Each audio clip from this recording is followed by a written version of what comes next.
We're working too hard mentally for the wrong thing, focusing on money. What we need to be focusing on is abundance. This is what we want to focus on. And when I say abundance, if you think in a pile of cash, you're still focusing on the wrong thing. Okay?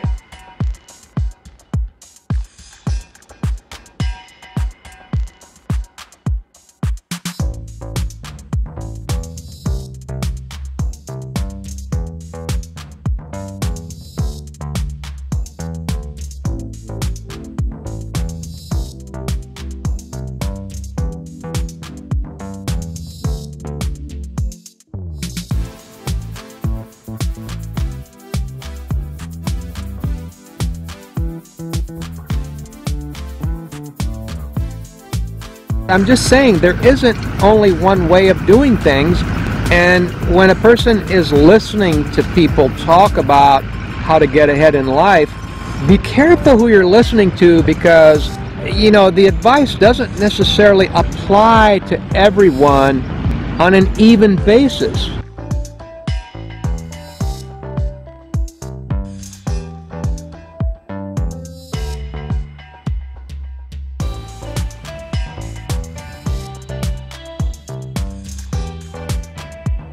And it's like, if I can achieve a level of comfort that I'm happy with and a level of freedom, and I achieve it in my own way and I'm happy, who's to say?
I like listening to 100-year-olds because they've lived a long time.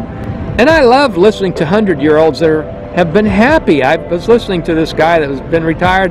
He's 100, and he's retired for 50 years. And what is his day like? He drives the same truck he's had for 40 years. Like he says, hey, there's nothing wrong with it. It still starts, and it still runs. He's not a commuter. He's retired. He doesn't drive it very far. It lasted him his whole life. It's an old truck. If you see a guy driving an old truck, you don't think much of it, right?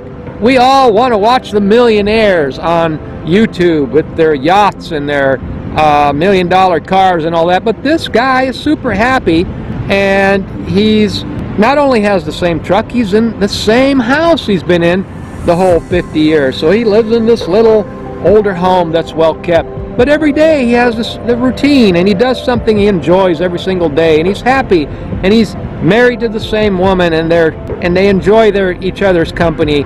And it's just an amazing story to me on how different people achieve happiness, and the true happiness that I see in this particular man and this couple is that they achieved a freedom, a level of freedom. And it wasn't because they don't buy anything, which was what we were started out talking about. It's because they understand the value of what they already own, and how just taking care of his solid truck over the years and not overusing it and abusing it has allowed him to just keep the truck. And the same thing with his house.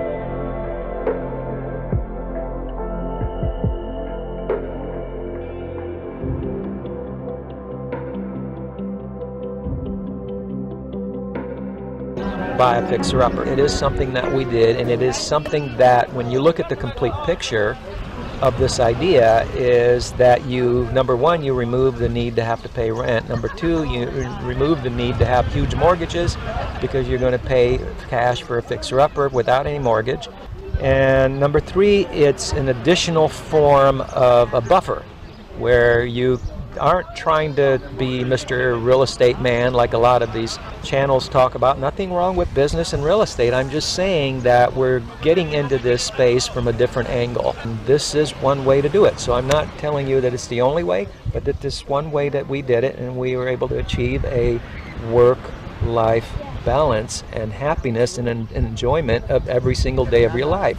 So this fixer idea isn't that you're going to be spending, you know, all your time fixing the house because you're going to hurry up and flip it in 3 months. That's not what I'm talking about. I'm talking about putting that buffer in your real estate area of your life where you're not subject to rent, you're not subject to huge mortgages, and at some point later, whenever it's convenient for you, you can sell it. You don't have to sell it. You can stay in it, or you can sell it 5 years down the road. If there's a bear market, you can wait. You know, it's not about having any kind of pressure. On the contrary, it's about removing pressures.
I mean, frugality isn't directly shunned in America, but how it's done is by sometimes what you don't have to directly shun something, you just promote the opposite and exalt it.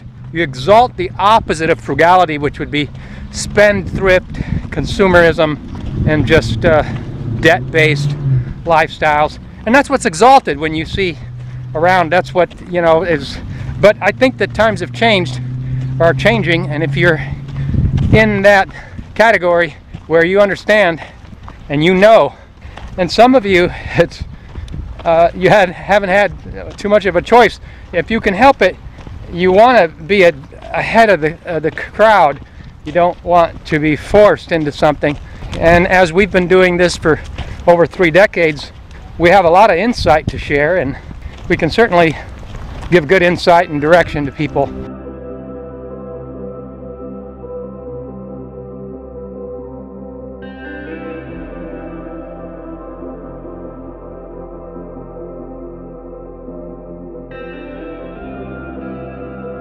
And so people do this because it's emotional.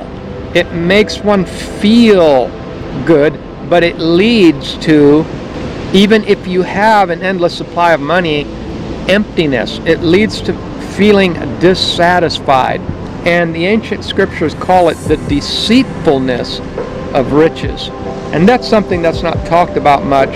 And so one of the ways to avoid the deceitfulness of riches, which is nothing wrong in general with having riches, but if we place too much value on having riches as an ideal instead of the more quality things about life, the quality of our relationships, the quality of our health, the quality of our days each and every day, that's the real true meaning of life, and that's what we can achieve in our retire early lifestyle when we downsize with flair and gusto and do it well and enjoy every single day the way we were meant to, and then we are not so subject to our riches sprouting wings when these brokerages play the hands quicker than the eye, and boom, poof, your money's gone.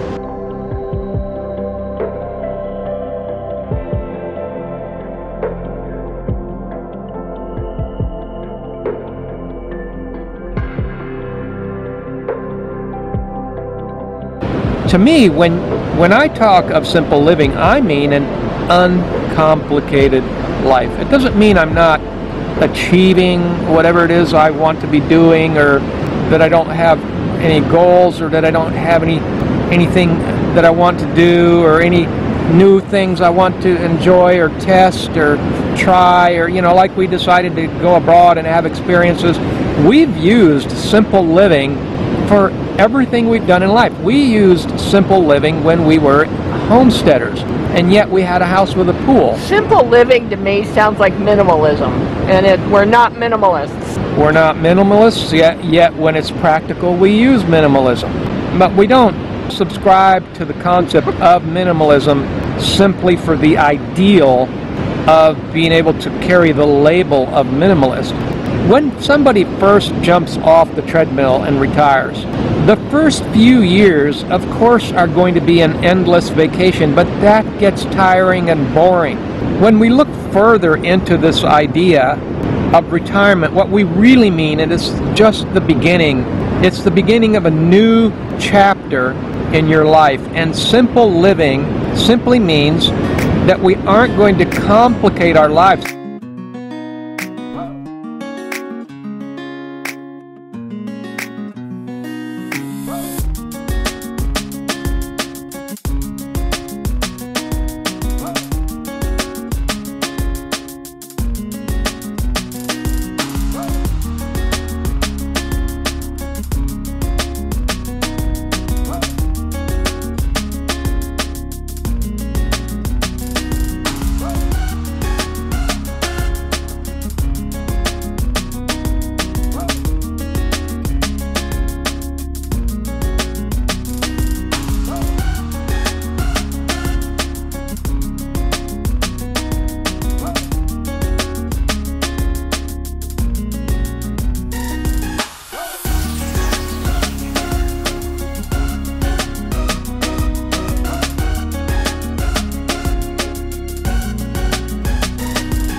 Let's see how everyone can actually have the retire early lifestyle as soon as possible. And it comes down to a couple of different principles that are very simple.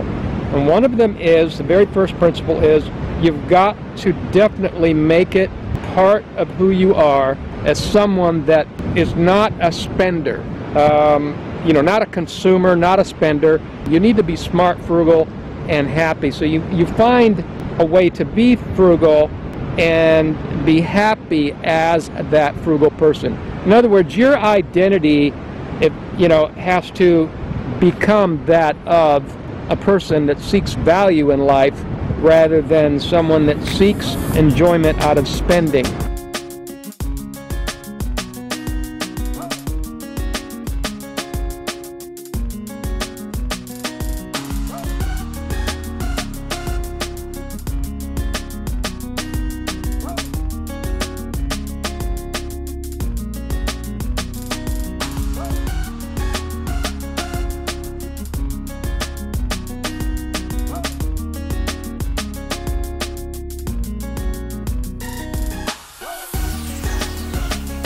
The freedom of never having to worry about money again. Let us not get bamboozled into believing that it's all about trying to achieve some sort of monetary level or figure that only the very few historically achieve, because it isn't true. You can learn to live within your means, and you can be happy doing it, and we're a testament of that fact on this channel. Ancient writings tell us not to worry because we have no control over the future anyway.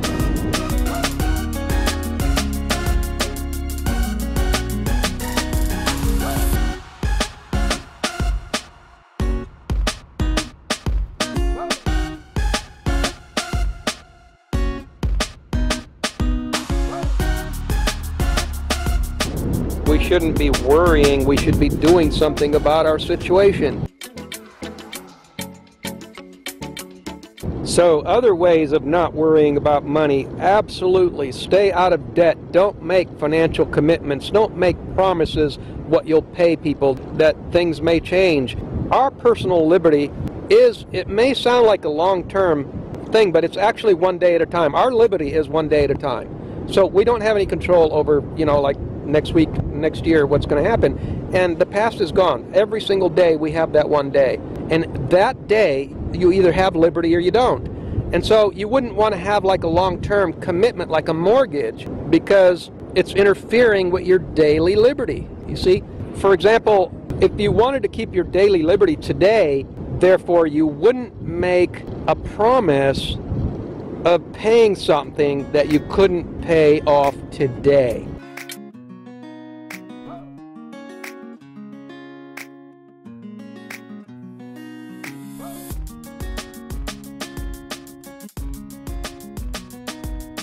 The mindset that it takes is so crucial and foundational to this conversation. You know, it's not all about the money. That's one of the great lessons that I learned. And so I see this from being in this space is a lot of focus on money. And remember that when we focus on something, we automatically create, we're working too hard mentally. We're working too hard mentally for the wrong thing, focusing on money. What we need to be focusing on is abundance. This is what we want to focus on. And when I say abundance, if you think in a pile of cash, you're still focusing on the wrong thing. Okay? So I'm talking about abundance in all spheres, because we're talking about the lifestyle.